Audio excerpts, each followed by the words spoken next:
Hello YouTube, Logan here, and today's video guys, we're going to be revamping my Radio Shack Lamborghini Countach.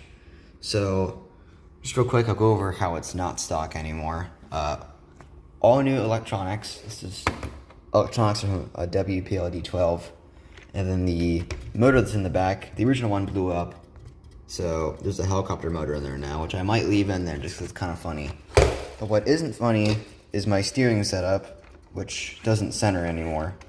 And it does turn the servo right now, but it's like all of that isn't turning the servo, so it's like really not that great. So you can see my professional mounting in there. There we are. That's like tie strapped in there. We'll create a three printed mount for it, so it's rock solid and will stand the test of time. The other way it's also not stock is my headlights. Ta-da! We'll turn off the production light here. Oh yeah. Got the rocket lights in there as well, just in case they go off-roading. But yeah, it's pretty cool. Might just leave those the way they are, because they seem to be pretty much perfect. So while I was editing this video, I realized and remembered that the Lamborghini Countach has pop-up headlights. So I did some research on what the clear lenses were that are below the pop-ups, and they are for running lights and turn signals. So it's a quick little fact for you. There's HUD in there with white electrical tape, in case you're wondering. And if you're wondering how they get powered, which this might seem like a dumb idea to some of you, like why did you power it off the board? But you could just power it off 3 AA's that are inside. I mean, it's already suited up for them, right? So might as well just use it. And then I'm gonna get rid of the battery that's inside here. You can see it's there, and then it's just hiding in there. It's kind of a dumb solution. I shouldn't have done it. Should have just got a smaller battery here. I'm thinking of just putting a 9-volt battery back in it, and then using a voltage regulator to bring down the voltage to go into the ESC, which I have 2 of those right now. So let's get right into the running portion. Or just, not really the running portion, just the testing portion. We'll bring it out in the driveway and see how it handles. Alright, so here we are, outside, and it's kind of interesting to drive because it doesn't go straight. And the throttle pedal does like nothing because it's not geared right, so I'll stick it in high mode. There you go. And like all 90s RC cars, it has the crazy antenna. Oh. And this thing is ridiculously hard to drive.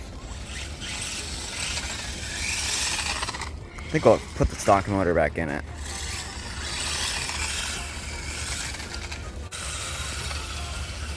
I got it going in a straight line. Pretty much. Let's see. Can I get it going in a straight line again? Oh, okay. Alright, so we're up here in the attic here. It's my little workspace. And got the Lamborghini Countach here. And 5 screws on the bottom, 2 front, 2 back, 1 in the center. Actually, that might be 2 in the center, I forgot. Yeah, okay, there's 2 in the center.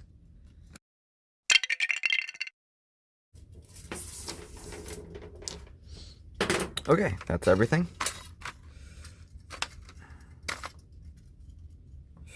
Oh dear. Okay. Wow.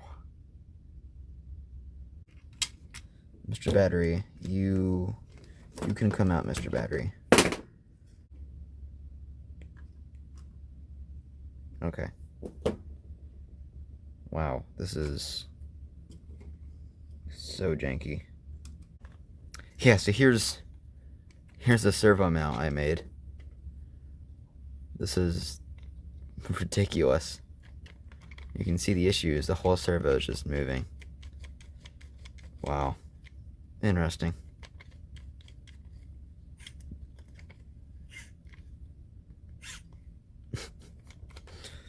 I'm such a goofy goober. Alright, made a little bit of progress here. I put the original size motor in there. I believe this is a 260 size motor. And then I went ahead and greased the bushings on the outside here. And then I greased the little rod that this rides on. Apparently you're not supposed to grease these nylon gears, so they're self-lubricating apparently, so we won't go. So, alright, put this back together, get that mounted in the car, and then we'll move on to some of the electrical stuff. Got my little voltage regulator there, and then I have the 9-volt of choice in here, just for now. This is some cheapo random one.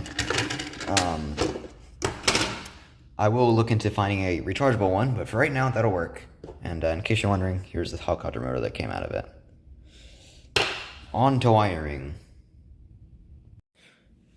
Alright, I don't usually do this. However, I will test out this on camera first. So I just got done soldering the switch on, which is the original switch. You can see the 9-volt battery is right under here. That little spot right there. And then it goes into the voltage regulator. And then it is regulating the least amount of voltage right now, because it turns out the battery is actually at 8.1 volts, not 9. So that's false advertising. And then it goes right in here, and it should turn on. So, controller on. Car on. Oh. Well, looks like I need to reverse that connector because it's going to go in reverse. Yeah. Alright, let's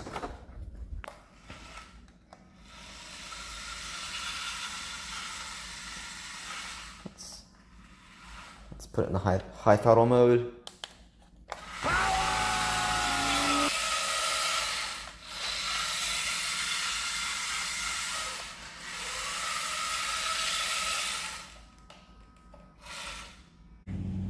Alright, we are outside with the Lamborghini Countach, and we have the servo. It is mounted on with this 3D printed bracket I made. Rust Bucket RC. Subscribe!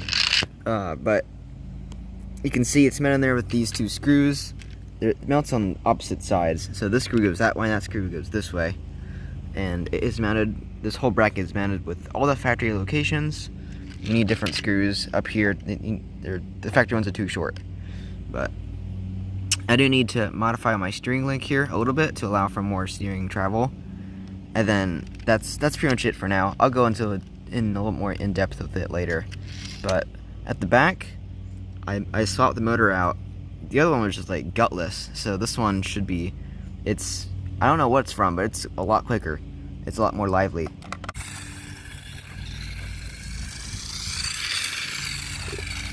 So cool.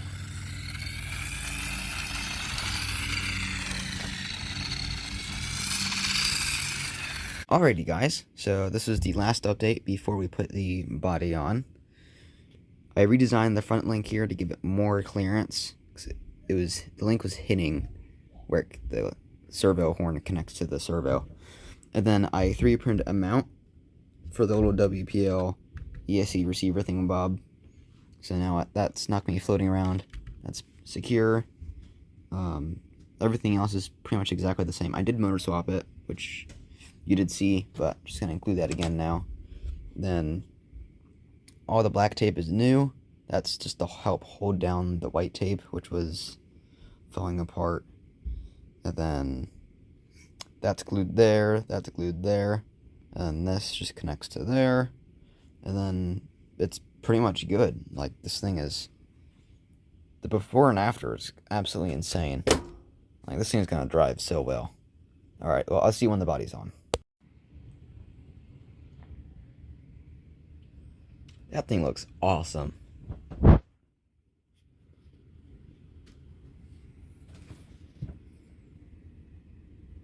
Alright, so I'll go over what I did with this real quick.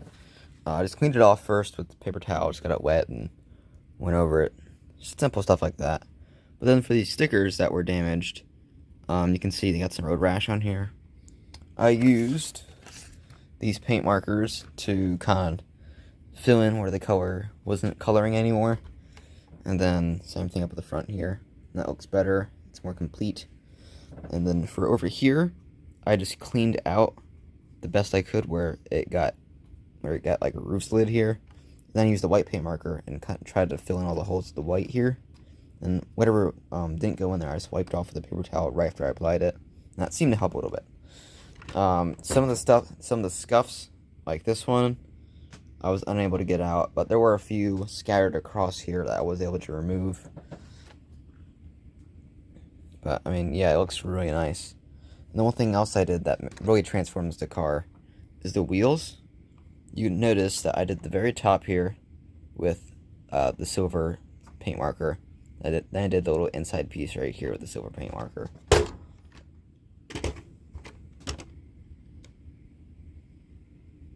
The one thing you may also have noticed, or it's really small, but there used to be a lot of like plastic that was like overhanging in here.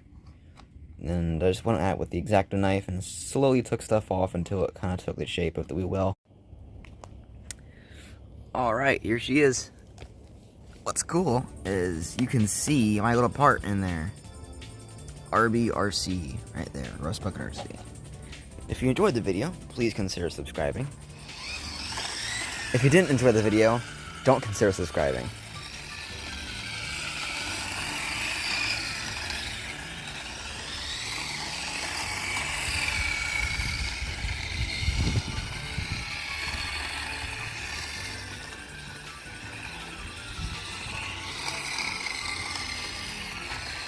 Yeah, this thing drives so much better. This is like a night and day difference. This is a completely different car.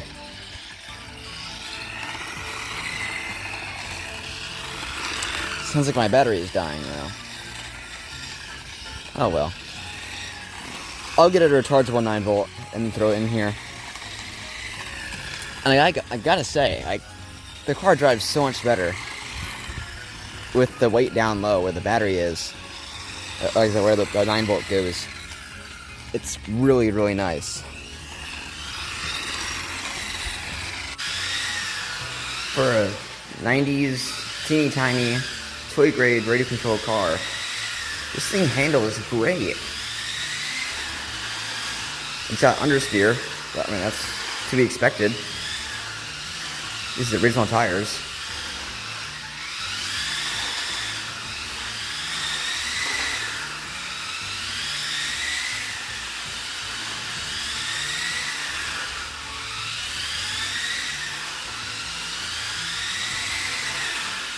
This is awesome. Anyway, if you enjoyed the video, please consider liking and subscribing. If you want to get my part here that I made, or any of the other ones that you that are on here, like my knuckle here that holds on the wheel, servo mount, and the link that goes from here to the knuckle, that is all on my Colts 3D page, which I will have linked right down below in the video description. While you're down there, consider subscribing. Just kidding, guys. Alright, see you in the next video. Bye.